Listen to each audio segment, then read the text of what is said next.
बच्चों, let's read this question. So this question says, in one dimensional motion, instantaneous speed we define as satisfy, ये relation satisfy कर रही है जो आपकी इंस्टेंटेनियस स्पीड है, ठीक है।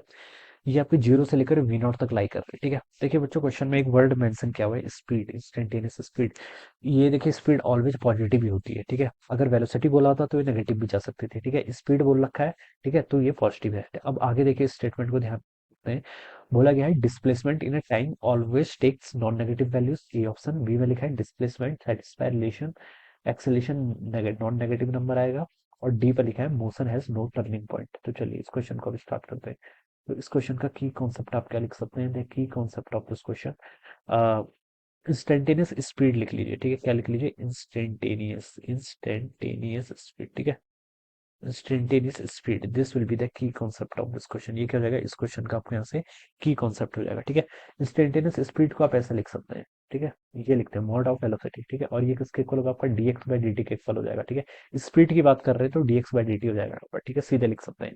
अब हमें बोल रखा है कि इंस्टेंटेनियस स्पीड सेटिस्फाई कर रही है रिलेशन, यानी कि ये आपकी क्या है? नॉन नेगेटिव है, ठीक है।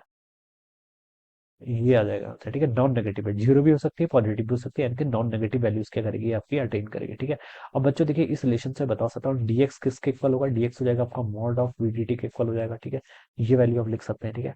और अगर आप इसको यहाँ से इंटीग्रेट करें, ठीक है, अगर हम क्या करें बच्चों, उसको इंटीग्रेट कर लें, तो ये वैल्यू कहाँ से कहाँ तक ले सकता है, ठीक है। इसको अगर मैं डिस्टेंस के डिस्प्लेसमेंट के टर्म में बताऊँ, मान लीजिए ओरिजिन से स्टार्ट हो रहा है, ठीक है, और किसी इंस्टेंट एक्स नॉट तक बोल देता हूँ मैं, चलिए, ठीक है। एक्स नॉट नहीं, एक्स ही बोल दीजिए, चलिए, ठीक है।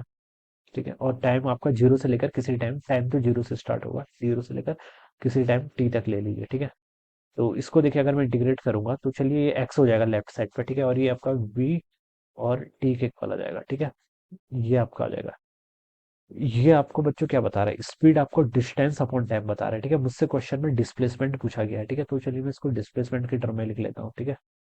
डिस्प्लेसमेंट के टर्म में मॉड साइन हटा दीजिए, आपसे डिस्प्लेसमेंट पूछा गया ना। तो डिस्प्लेसमेंट फाइंड आउट करने के लिए आपको वेलोसिटी चाहिए होगी, ठीक है। अगर स्पीड डिस्टेंस पूछा होता तब हम यहाँ पर ही वो फॉर्मूला का यूज कर लेते, ठीक है।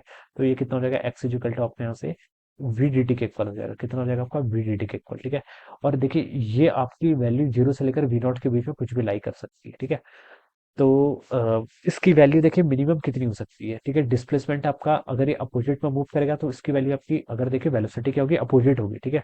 वेलोसिटी पर डिपेंड करेगा आपका टोटल यहाँ पर जो डिस्प्लेसमेंट है, ठीक है। अगर वेलोसिटी आपकी नेगेटिव डायरेक्शन में होगी तब आपका जो डिस्प्लेसमेंट है वो कितना हो जाएगा? मैक्सिमम एक्सट्रीमास तक बताना है हमें, ठीक है। एक्सट्रीमास देखिए कितना है? वी नॉट है, तो माइनस वी नॉट टी से लेकर, ठीक है, कैपिटल टी टाइम तक वहां तक वेरी कर सकता है। अगर देखिए वी जीरो के इक्वल होगा किसी स्टैंड पर, इक्वल टू जीरो भी पॉसिबिलिटी है, तो जीरो भी हो सकता है।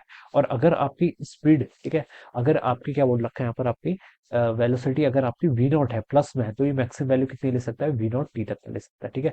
तो बच्चों देखिए, माइनस वी नॉट टी भी ले सकता है, जीरो भी ले सकता है, वी नॉट टी भी ले सकता है। तो अगर मैं इसके यहाँ पर क्या करूँ, एक्सट्रीमास की बात करूँ, ठीक है, लिमिट्स में यहाँ पर बताऊँ, तो ये देखिए एक्स आपका किस किस के बीच में लाई करेगा? माइनस वी नॉट टी से लेकर आपका कहाँ से कहाँ तक? वी नॉट टी तक लाई करेगा, ठीक है। तो ये इक्वेशन होनी चाहिए इसके लिए, ठीक है। तो बी वाला ऑप्शन में देखिए ये दिया हुआ है, displacement x can satisfy the relation, तो ये स्टेटमेंट तो बिल्कुल ट्रू है, ठीक है। डिस्प्लेसमेंट देखिए आपका क्या करेगा? इस रिलेशन को क्या करेगा बच्चों? आपको सेटिस्फाई करेगा, ठीक है।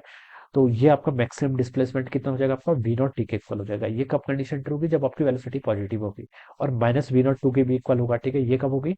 पार्टिकल देखिए, प्लस और माइनस सिर्फ आपको ये बताते हैं, ठीक है।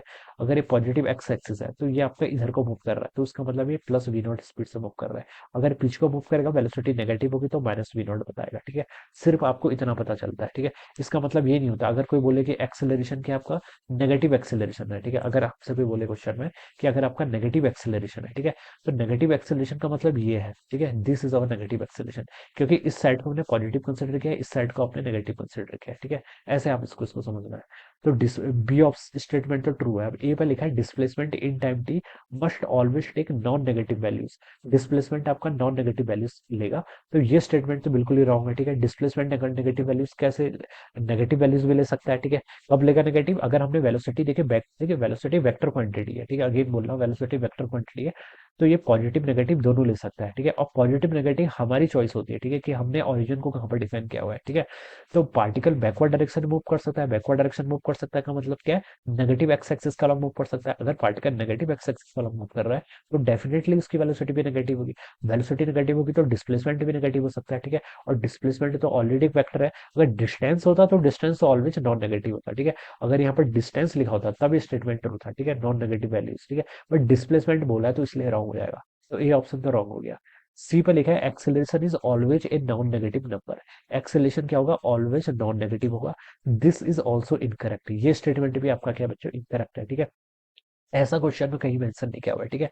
पार्टिकल की वेलोसिटी पॉजिटिव नेगेटिव दोनों साइड को है, तो एक्सेलरेशन भी क्या हो सकता है आपका, पॉजिटिव नेगेटिव दोनों हो सकता है, ठीक है।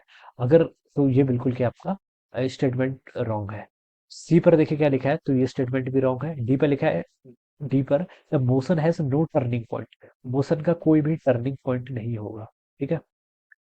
Motion has no turning point. Turning point देखिए बच्चों कब आता है, टर्निंग पॉइंट देखिए तब आता है जब वेलोसिटी और एक्सेलरेशन की डायरेक्शन एक दूसरे के अपोजिट हो जाती है। मान लीजिए वेलोसिटी इस डायरेक्शन में है, एक्सेलरेशन इस डायरेक्शन में है, तो पार्टिकल की स्पीड घटेगी घटेगी घटेगी घटेगी और फाइनली जीरो पर आ जाएगा। फिर पार्टिकल इधर को मूव करेगा, ठीक है। तो यहाँ पर आपका क्या आएगा, टर्निंग पॉइंट आएगा। जब हम मोशन डायग्राम बनाते हैं ना, तब हम इस चीज को डिफाइन करते हैं, ठीक है। तो एक टर्निंग पॉइंट आता है। तो टर्निंग पॉइंट आने की कंडीशन क्या है, एक्सेलरेशन और वेलोसिटी के बीच में 180 डिग्री का एंगल होना चाहिए, ठीक है। कितना, 180 डिग्री का, ठीक है।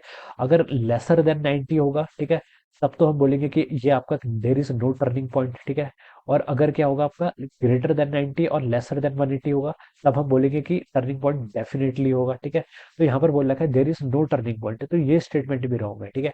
एक्सेलरेशन और वेलोसिटी के बीच में एंगल हो सकता है, ऐसा तो क्वेश्चन में मेंशन नहीं किया, ठीक है। तो there is no turning point बोल रखा है, तो ये बिल्कुल रॉन्ग है, ठीक है। टर्निंग पॉइंट हो सकता है अगर एक्सेलरेशन और वेलोसिटी क्या हो जाए, एक दूसरे के अपोजिट हो जाए, ठीक है। 1D में सारी पॉसिबिलिटीज है, ठीक है। तो ये स्टेटमेंट भी क्या हो जाएगा आपका, रॉन्ग हो जाएगा। तो उसका जो मोस्ट एप्रोप्रिएट आंसर होना चाहिए ना, वो आपका बी ऑप्शन होना चाहिए। क्या होना चाहिए, ऑप्शन बी, ठीक है। ये तो डेफिनेटली है, ठीक है। इसको तो हमने यहाँ पर डिराइव कर लिया, so this will be the answer of this question, okay. So option B क्या हो जाएगा, इस क्वेश्चन के करस्पॉन्डिंग आपके यहाँ से करेक्ट आंसर हो जाएगा। So I hope you all understood this concept. All the best and thank you so much.